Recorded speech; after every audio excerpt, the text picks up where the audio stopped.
Shalom sahabat yang baik hati, salam sehat selalu bagi kita semuanya. Marilah kita bersatu di dalam doa.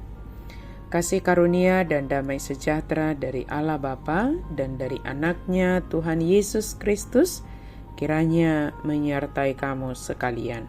Amin.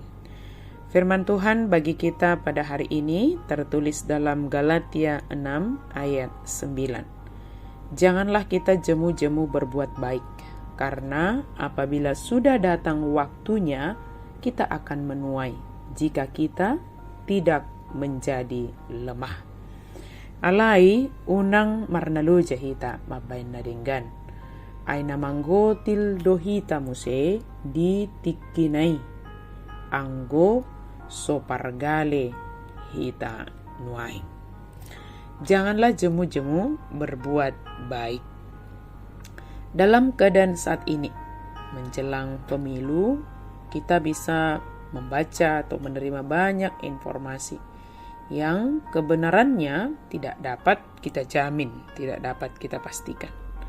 Ketika kita semakin menyebarkan sesuatu yang kurang kita yakini, yang kurang kita ketahui kebenarannya, itu termasuk melakukan sesuatu yang kurang baik.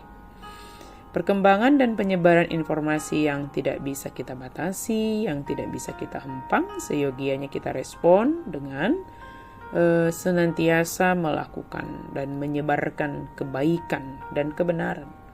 Kita perlu mengerti apa yang dimaksud Paulus dengan berbuat baik. Sejauh ini, Paulus telah memberikan berbagai macam instruksi kepada orang Kristen di Galatia. Jika kita bisa membaca satu perikop ini, mereka dinasihati untuk saling mengasihi, untuk hidup oleh Roh, untuk memimpin orang berdosa ke jalan yang benar, untuk bertolong-tolongan menanggung beban, untuk menguji pekerjaannya sendiri, dan untuk membagi kepada pengajar firman. Bisa jadi perbuatan baik yang Paulus maksudkan adalah rangkuman dari segala kegiatan yang telah disebutkan di atas. Semua aksi kebaikan di atas jelas patut kita jalankan sebagai orang percaya. Namun, saya merasa konteks lebih mendukung kepada kebaikan yang sifatnya memberi bantuan. Berbuat baik di sini merujuk kepada membagi apa yang kita miliki untuk menjawab kebutuhan orang-orang di sekitar kita. Di Galatia 6 ayat 6 misalnya, Paulus menyebutkan kebutuhan finansial bagi para pengajar Injil. Maka berbuat baik artinya memberi bantuan untuk memenuhi kebutuhan yang ada, baik secara materi, sosial, maupun spiritual. Kita tidak asal-asalan berbuat baik. Kita tidak sembarangan baik demi menyenangkan diri sendiri. Namun kita peka akan kebutuhan mereka yang Tuhan tempatkan di sekitar kita. Perbuatan baik yang relevan dan strategis akan membantu sang pemberi bantuan dan lebih menguntungkan sang penerima bantuan. Apakah saudara peka dengan kebutuhan orang-orang di sekitar saudara? Bagaimana respon standar kita ketika mendengar orang lain tertimpa bencana misalnya, kesulitan, atau mengalami penderitaan? Sahabat yang baik hati, hendaknya kita tidak jemu-jemu berbuat baik. Apapun kebaikan yang kita lakukan itu, perbuatan baik kita itu janganlah hendaknya musiman, tetapi dikatakan terus menerus.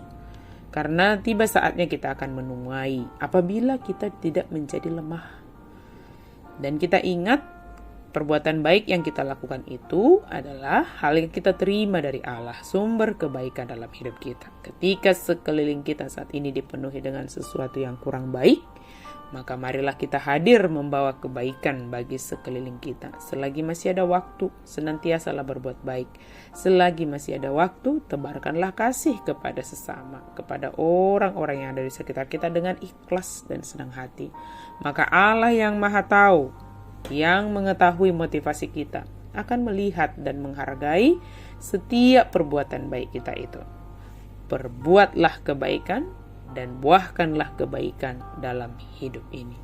Amin. Mari kita berdoa. Terima kasih Tuhan untuk firman-Mu. Biarlah kami senantiasa Engkau mampukan untuk terus-menerus berbuat baik dan kebenaran dalam hidup kami. Apapun yang Engkau anugerahkan bagi kami, apapun yang Engkau berikan bagi kami, maka kebaikan-kebaikan yang kami lakukan adalah yang bersumber daripada-Mu. Terima kasih ya Tuhan, dalam nama Yesus kami berdoa dan bersyukur. Amin.